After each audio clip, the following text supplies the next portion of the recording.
Um controlador de tráfego aéreo não é aquela pessoa na pista que fica em pé na frente do seu avião agitando as mãos. Esse é um orientador de aeronaves, especialista que ajuda os pilotos a parar, girar e desligar os motores. Os controladores de tráfego aéreo são responsáveis pela movimentação segura do avião no ar, e esse trabalho deve ter alguns segredos emocionantes. Estes profissionais falam não apenas inglês, o idioma dos céus, mas também inglês de aviação. Consiste em cerca de 300 palavras e é uma combinação do bom e velho inglês com o jargão profissional. Essa linguagem foi inventada para impedir que os controladores e pilotos de ar se entendam mal. Neste trabalho, até pequenas falhas de comunicação podem levar a consequências desastrosas. Infelizmente, nem todos os controladores de tráfego aéreo têm uma vista deslumbrante do escritório. É difícil não notar as torres de controle. Elas são a primeira coisa que chama a sua atenção em qualquer aeroporto. Mas os profissionais que trabalham em altas torres de vidro são responsáveis apenas pelo aeroporto e pelo espaço aéreo logo acima. O restante é analisado por pessoas que provavelmente ficam em salas escuras sem janelas. Além disso, podem estar a quilômetros de distância dos aeroportos ou dos setores do céu que monitoram. Quando você está voando, mais de uma dúzia de controladores de tráfego aéreo participa para que seu voo chegue em segurança ao destino. Pode parecer que há muito espaço no céu, mas é apenas uma ilusão. Como um favo de mel, ele é dividido em seções, cada uma com suas próprias rodovias e cruzamentos. Todas as seções têm tamanhos diferentes, dependendo do número de cruzamentos e do comprimento das rodovias. Quanto maior a seção, mais controladores são necessários. Então vamos ver. Os que ficam nas torres conduzem seu avião do portão até a pista e depois o põem no ar. 8 quilômetros depois, sua aeronave se torna a responsabilidade dos controladores de aproximação. Eles lidam com aviões durante a subida e descida. Quando o jato atinge a uma altura de 5.500 metros, os responsáveis pela rota tomam as rédeas. Esses especialistas usam radares para guiar os aviões que voam em altitudes de cruzeiro. Depois disso, logo antes da descida, os controladores de aproximação assumem novamente a responsabilidade. Não é incomum que os controladores de tráfego aéreo vejam objetos voadores não identificados. Isso acontece principalmente à noite. É quando eles geralmente veem luzes piscantes que não são provenientes de aviões. Mas não se apresse em culpar os OVNIs.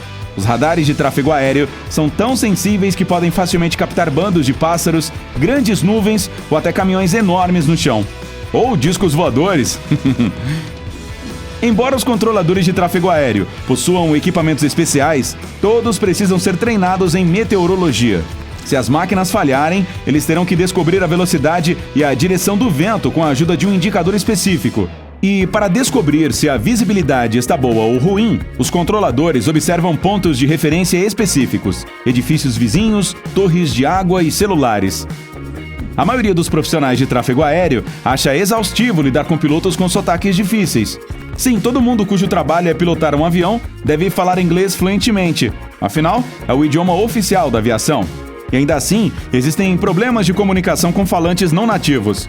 Ao conversar com um piloto com um forte sotaque, o controlador tenta falar muito lentamente, pronunciar todas as palavras de maneira distinta e evitar de todas as maneiras mudanças de rota. Os controladores das torres dos aeroportos não passam o tempo todo olhando as telas de radar. Metade do tempo, eles precisam confiar em seus olhos. Alguns especialistas confessam que podem lidar com mais tráfego quando veem o que está acontecendo diretamente na frente de seus olhos. Já teve um atraso devido ao mau tempo? Um dos motivos pode ter sido porque esses profissionais não conseguiram ver claramente o espaço aéreo. Os controladores de tráfego aéreo precisam treinar suas vozes. Eles podem falar baixinho e até embaralhado em sua vida privada. Mas no trabalho, a maneira como falam tem que mudar drasticamente. Suas vozes precisam ser altas e claras e, às vezes, esses caras deliberadamente exageram a pronúncia de palavras específicas. É crucial. Caso contrário, os pilotos podem entender mal as informações transmitidas. Se algo der errado com o sistema de comunicação do avião, é o que os controladores chamam de falha de rádio. A torre do aeroporto usa uma lâmpada de sinal para enviar mensagens ao piloto. Com a ajuda desta lâmpada, os pilotos descobrem quando e onde podem pousar. Todos sabem o lugar que precisam procurar para obter instruções claras dos controladores e o que significam as diferentes cores. Por exemplo, se veem um raio de luz verde, sabem que pode pousar. Se houver algum obstáculo na pista, os controladores de tráfego mudam esse sinal para luz vermelha intermitente e os pilotos percebem que o pouso é perigoso. Estes profissionais não serão substituídos por robôs em breve. Eles usam muitas máquinas e sistemas automatizados em seu trabalho. Os radares ajudam a levar os passageiros do ponto A ao ponto B, mas todo esse equipamento não serviria para nada sem especialistas humanos para garantir o seu correto funcionamento. Controladores de tráfego aéreo costumam usar binóculos. Embora existam toneladas de ferramentas avançadas de observação em mãos, esse objeto aparentemente desatualizado é tão útil atualmente quanto décadas atrás. Eles usam esse recurso para procurar invasores do espaço aéreo, como drones ou bandos de pássaros. Além disso, essa ferramenta pode ser útil para localizar objetos nas pistas, aviões e veículos. Existem muitos mitos sobre essa profissão. Por exemplo, você pode ter visto 1 ou 2 filmes de ação em que os controladores de tráfego aéreo monitoraram uma aeronave até um pouso seguro. Isso pode acontecer na vida real, mas esses casos são extremamente raros. Ocorrem principalmente com aviões pequenos, comandados por pilotos acostumados a confiar em sua visão. Quando o tempo está ruim e a visibilidade é baixa, esses pilotos podem perder o controle sobre a situação, e os controladores de tráfego aéreo precisam ajudá-los a pousar. Mas com grandes aviões comerciais, o comandante é a autoridade final. Ele é responsável por conduzir a aeronave pela segurança dos passageiros. Na maioria das vezes, os controladores de tráfego aéreo ficam entediados, especialmente durante os turnos noturnos tediosos e monótonos, ou estressados. Eles costumam perder reuniões de família e aniversários e geralmente precisam trabalhar nos fins de semana e feriados. Além disso, devem permanecer completamente concentrados o tempo todo, pois uma situação crítica pode surgir a qualquer momento. Um controlador nunca sabe o que o espera na próxima jornada de trabalho. Essa imprevisibilidade pode manter uma pessoa tensa, especialmente durante o mau tempo ou o tráfego intenso. É por isso que esse profissional precisa fazer intervalos regulares para relaxar. Todas as companhias aéreas têm suas próprias regras, mas geralmente é uma pausa de 20 a 40 minutos a cada 60 a 90 minutos. Outro equívoco em que muitas pessoas acreditam é a ocorrência frequente de quase acidentes devido ao cansaço dos controladores. Erros acontecem, mas não são tão numerosos quanto se pode imaginar.